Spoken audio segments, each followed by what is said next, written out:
Bonjour Maude Bréjon. Bonjour. Merci d'être avec nous dans cette grande interview CNews Europe 1. Vous êtes donc député Ensemble pour la République des Hauts-de-Seine. On va balayer tous les sujets d'actualité, bien sûr. Je voulais commencer avec la submersion migratoire. François Bayrou qui a parlé cette semaine de submersion migratoire pour décrire la situation en France. Qu'est-ce que vous utiliseriez comme mot, vous ?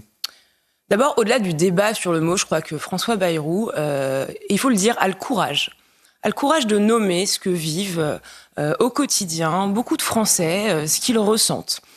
Et ensuite, j'entends ce débat, effectivement, sémantique sur est-ce qu'il fallait utiliser ce mot-là, est-ce qu'il fallait utiliser un autre mot. La réalité, c'est qu'il y a besoin d'une reprise de contrôle en matière migratoire et que les Français nous demandent davantage d'autorité et de fermeté. Je constate qu'une partie de la classe politique, aujourd'hui, refuse de regarder cette réalité en face. Pourquoi ? Refuse d'avancer, encore une fois, vers davantage d'ordre, alors que c'est une demande criante d'une majorité de nos concitoyens. Et je suis toujours étonnée de voir dans quelle mesure ces débats suscitent de la polémique au sein de l'hémicycle, par exemple, à l'Assemblée nationale, alors qu'au fond, ils rassemblent largement une majorité de Français, de gauche comme de droite d'ailleurs, qui nous demandent d'avancer, qui nous demandent de reprendre le contrôle qu'on a au fond perdu depuis une vingtaine d'années maintenant. Pourquoi la gauche s'est offusquée, ou a fait mine d'ailleurs de s'offusquer ? Les élus, vous faites bien de préciser, les élus de gauche, pas les électeurs.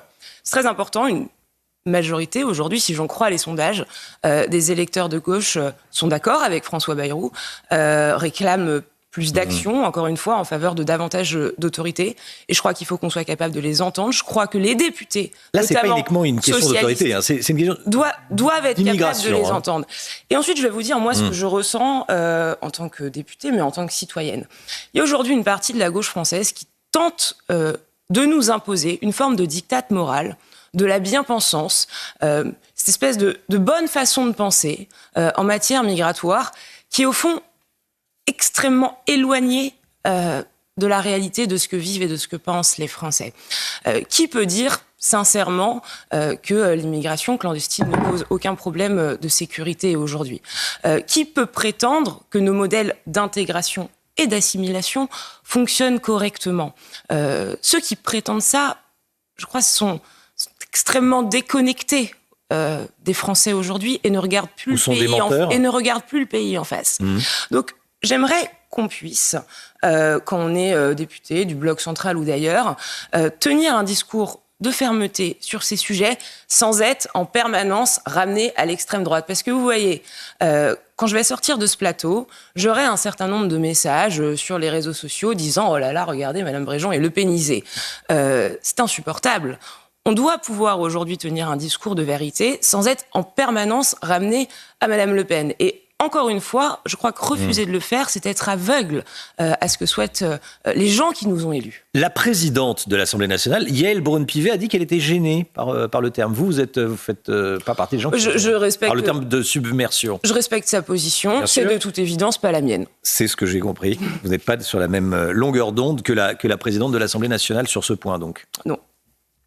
Vous allez déposer dans les prochains jours une proposition de loi qui permettrait de porter de 90 à 210 jours le délai de rétention administrative pour les étrangers en situation irrégulière reconnus coupables de meurtre ou de viol. On passerait de 3 mois de rétention à 7 mois de rétention. C'est une manière de montrer aux Français que vous sombrez pas dans l'immobilisme, ou c'est pour vraiment faire changer les choses ? D'abord, notre main ne doit pas trembler. Les Français qui nous écoutent doivent savoir que la France est un des pays d'Europe où les délais de rétention sont les plus faibles. Donc pourquoi est-ce qu'on s'interdirait de prendre des mesures qui protégeront davantage les Français, des mesures que prennent déjà nos voisins... autorisés par l'Europe. Nos voisins autorisés par l'Europe, que prennent déjà nos voisins européens. Vous l'avez dit, c'est 90 jours en France. C'est 18 mois en Allemagne. C'est 18 mois en Italie. Donc je crois qu'on doit pouvoir avancer. Rappelons-nous dans quelles circonstances épouvantables la jeune Philippine a été tuée. Et dans quelles circonstances son assassin avait été libéré de centre de rétention administrative. C'est une mesure simple qui nécessite une proposition de loi que je vais déposer dans les prochains jours, qui est également très simple, qui, j'espère, rassemblera largement au sein de l'Assemblée nationale. Est-ce que ça répondra à l'ensemble des problèmes en matière d'immigration ? Non, mais moi je souhaite porter ma pierre à l'édifice pour qu'on puisse avancer. Et de façon plus générale, je me refuse à l'idée que les 2 ans à venir seraient 2 ans où on ferait du surplace, de l'immobilisme. Parce que quand on voit à quelle vitesse évolue le monde, les attentes, encore une fois, grandissantes de nos concitoyens qu'on entend chaque semaine dans nos circonscriptions, on ne peut pas se permettre cet immobilisme. Maude Bréjon, invité de la grande interview CNews Europe 1, député Ensemble pour la République des Hauts-de-Seine. L'immigration change et a changé le visage de la France. Les Français n'ont jamais été consultés. Alors que ça a un impact dans tous les domaines, la sécurité, la santé, l'économie, est-ce qu'il n'y a pas urgence à donner la parole aux Français sur l'immigration ? Alors, moi je suis favorable sur le principe à consulter les Français sur tout ce qui touche à leur vie quotidienne et à l'avenir du pays. Et là, ça touche à leur vie quotidienne. Complètement. Pour autant, je vais vous dire, qui aujourd'hui a besoin d'un référendum sur l'immigration pour savoir ce que pensent les Français ? Croyez-vous vraiment que ce n'est pas assez clair ? Ils se sont en fait déjà exprimés sur des élections précédentes. Chaque député l'entend chaque jour, dans la circonscription où il est élu. Donc, Sauf qu'aucune mesure radicale n'est prise. Il y a une forme d'hypocrisie dans ce débat. Faire un référendum sur l'immigration, pourquoi pas ? Mais en réalité, on connaît déjà le résultat. Et ceux qui acceptent de voir ce résultat portent déjà des discours de fermeté et souhaitent faire bouger les lignes. C'est par exemple le cas de Bruno Retailleau, ça a été le cas avant de Gérald Darmanin quand il était ministre de l'Intérieur. Et ceux qui refusent de voir ce résultat, notamment à gauche, à mon avis, ne changeront pas de position, peu importe ce que donne le référendum sur l'immigration. Donc, je ne ferme pas la porte par principe. Je dis qu'en réalité, on sait tous, sauf à être parfaitement aveugle, ce que veulent les Français en la matière et qu'on ne devrait pas poser. On ne devrait même pas avoir ce débat, parce qu'on ne devrait pas avoir besoin de référendum pour répondre à cette question. La députée Lyotte Estelle Youssoufa, députée de Mayotte, était à votre place hier. Elle réclame la suppression du droit du sol à Mayotte. Est-ce que vous y êtes favorable ? C'est une proposition qui avait été avancée par Gérald Darmanin quand il était ministre de l'Intérieur et que je soutiens. Je constate aujourd'hui qu'on a beaucoup de difficultés à avancer vers cette solution globale parce que ça nécessite une modification constitutionnelle. Je note en revanche que les Républicains ont proposé dans une niche parlementaire, donc un temps parlementaire qui leur est accordé, une restriction du droit du sol. Ce sera étudié la semaine prochaine. Moi, je suis extrêmement favorable à leur proposition. On pourrait aller peut-être encore plus loin, mais en l'état et au regard de ce qu'est l'Assemblée nationale aujourd'hui, c'est déjà un pas pour une reprise de contrôle qu'on doit faire ensemble. Le ministre de l'économie au sujet de l'immigration dit qu'il faut une immigration de travail, que c'est nécessaire pour nos entreprises. Est-ce que vous êtes d'accord avec lui ou pas ? Encore une fois, tout est question de proportion. Je ne dis pas qu'il n'y a besoin d'aucune immigration de travail. Je ne prône pas l'immigration zéro en France. Je dis en revanche, attention, il y a 500 000 étrangers en situation régulière, c'est important de le préciser, qui sont au chômage sur notre sol. Donc, il y a... Donc ce que vous nous dites, c'est qu'il faut en priorité les inciter, eux, et à retrouver le chemin d'un emploi ? Il y a plus de 100 000 jeunes qui sortent chaque année du système scolaire sans qualification. Donc, avant de réfléchir à régulariser davantage, commençons par réfléchir à des systèmes de formation qui permettent de réintégrer les Français qui sont sortis du marché de l'emploi et qui permettent de mettre en selle les étrangers en situation régulière qui sont au chômage. Et s'il y a besoin de régulariser davantage, dans ce cas-là, soyons d'abord extrêmement précis sur les critères qui sont les nôtres et extrêmement exigeants sur ce que on souhaite en matière d'intégration et d'assimilation. Le travail, c'est très important, mais ça ne fait pas tout. Il y a aussi la question des valeurs, de l'acceptation de la laïcité, de l'égalité femmes-hommes. Le travail ne peut pas être le seul critère d'intégration.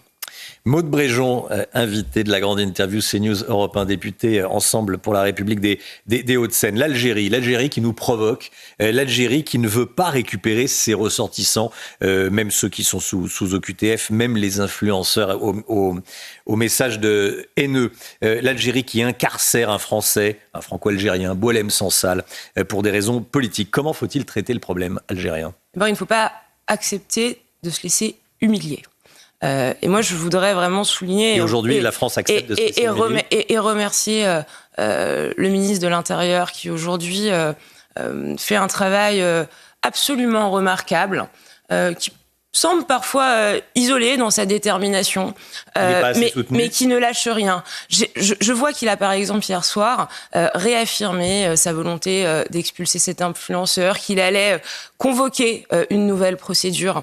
Je crois qu'il faut assumer, avec l'Algérie, mais pas que, dans nos relations diplomatiques, un bras de fer lorsque c'est nécessaire, et en l'occurrence, avec l'Algérie, c'est nécessaire. Je voulais parler également de la justice des mineurs.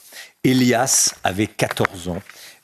Il a été tué lors d'une agression par 2 délinquants de racailles de 16 et 17 ans, déjà dans le collimateur de la justice. La vraie question que j'ai envie de vous poser, c'est est-ce qu'on aurait pu éviter la mort de Elias, de ce garçon, si on avait modifié la loi, si on avait modifié la justice des mineurs? En tout cas, il faut modifier cette justice des mineurs.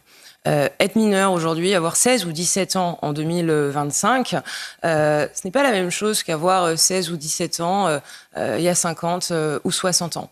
On voit bien que la jeunesse a changé. Et donc, la justice doit s'adapter. Gabriel Attal a déposé une proposition de loi que je soutiens évidemment pour restreindre l'excuse de minorité, la passer de 18 à 16 ans, c'est une excellente chose. Ce n'est pas suffisant. Donc juger comme un adulte à partir de 16 ans. Permettre au juge de le faire. En tout cas, demander au juge de justifier l'utilisation de l'excuse de minorité s'il l'applique. Et ensuite, on doit avoir des peines prononcées beaucoup plus rapidement. Ça nécessite davantage de moyens pour le ministère de la Justice. Et Gérald Darmanin en est garant. Il faut des peines donc prononcées plus rapidement et qui soient exécutées. Donc il y a un vrai travail à mener. L'action du ministère de l'Intérieur est indissociable de l'action du ministère de la Justice. Je pense que tous les Français le comprennent très bien. Au sujet d'Elias, Pierre-Marie Sèvres, qui est le directeur de l'Institut pour la justice, dit qu'on est en réalité face à un problème civilisationnel. En clair, on ne réglera rien uniquement avec des mesures simplement judiciaires. Il ajoute « L'immigration est la plus grande catastrophe qui nous arrive sur le dos depuis 30-40 ans ». Ce lien entre l'immigration et l'insécurité, vous l'avez évoqué il y a quelques instants, vous n'hésitez pas à le faire. Non, j'hésite pas à le faire parce que ça me semble être aujourd'hui frappé du bon sens. C'est au fond un constat qui est, je crois, largement partagé, qui est étayé par des chiffres. Ça ne signifie pas qu'on met tout le monde dans le même panier, entendez-moi bien.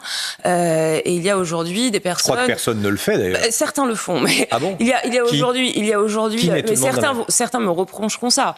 Mais je vois bien qu'il y a aujourd'hui évidemment des personnes issues de l'immigration qui sont parfaitement intégrées.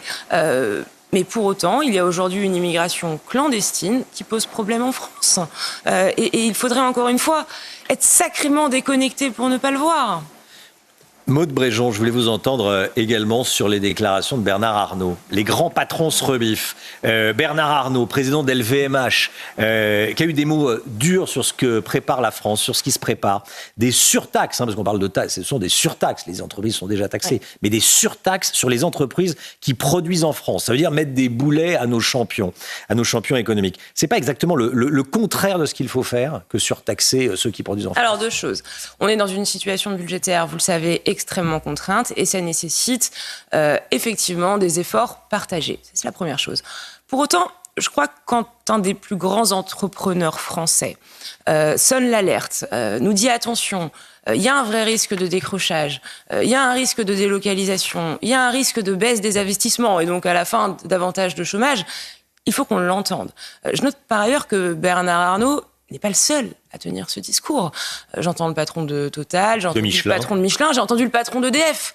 C'est pas rien, le patron d'EDF. Sans parler des patrons grande entreprise nationale, sans parler des patrons de PME. Détenue à 100% par l'État, sans parler des patrons de PME. Donc, il faut à minima les écouter, ne pas balayer ce discours d'un revers de main, comme j'ai pu entendre ici ou là chez une partie de mes collègues, encore une fois, notamment à gauche, qui ne supportent pas de toute façon l'idée que des Français puissent réussir dans notre pays, et travailler avec eux.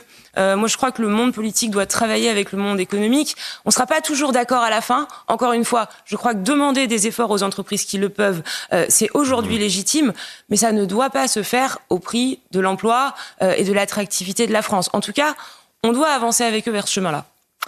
Emmanuel Macron, au plus bas dans les sondages, selon le baromètre de Doxa pour Public Sénat et la presse régionale, 26% des Français estiment qu'Emmanuel Macron est un bon président. La Macronie doit plus que jamais s'unir pour éviter de donner les clés du pays à d'autres. C'est ce que disent vos proches. Vous souhaitez qu'il reste président jusqu'en 2027 ?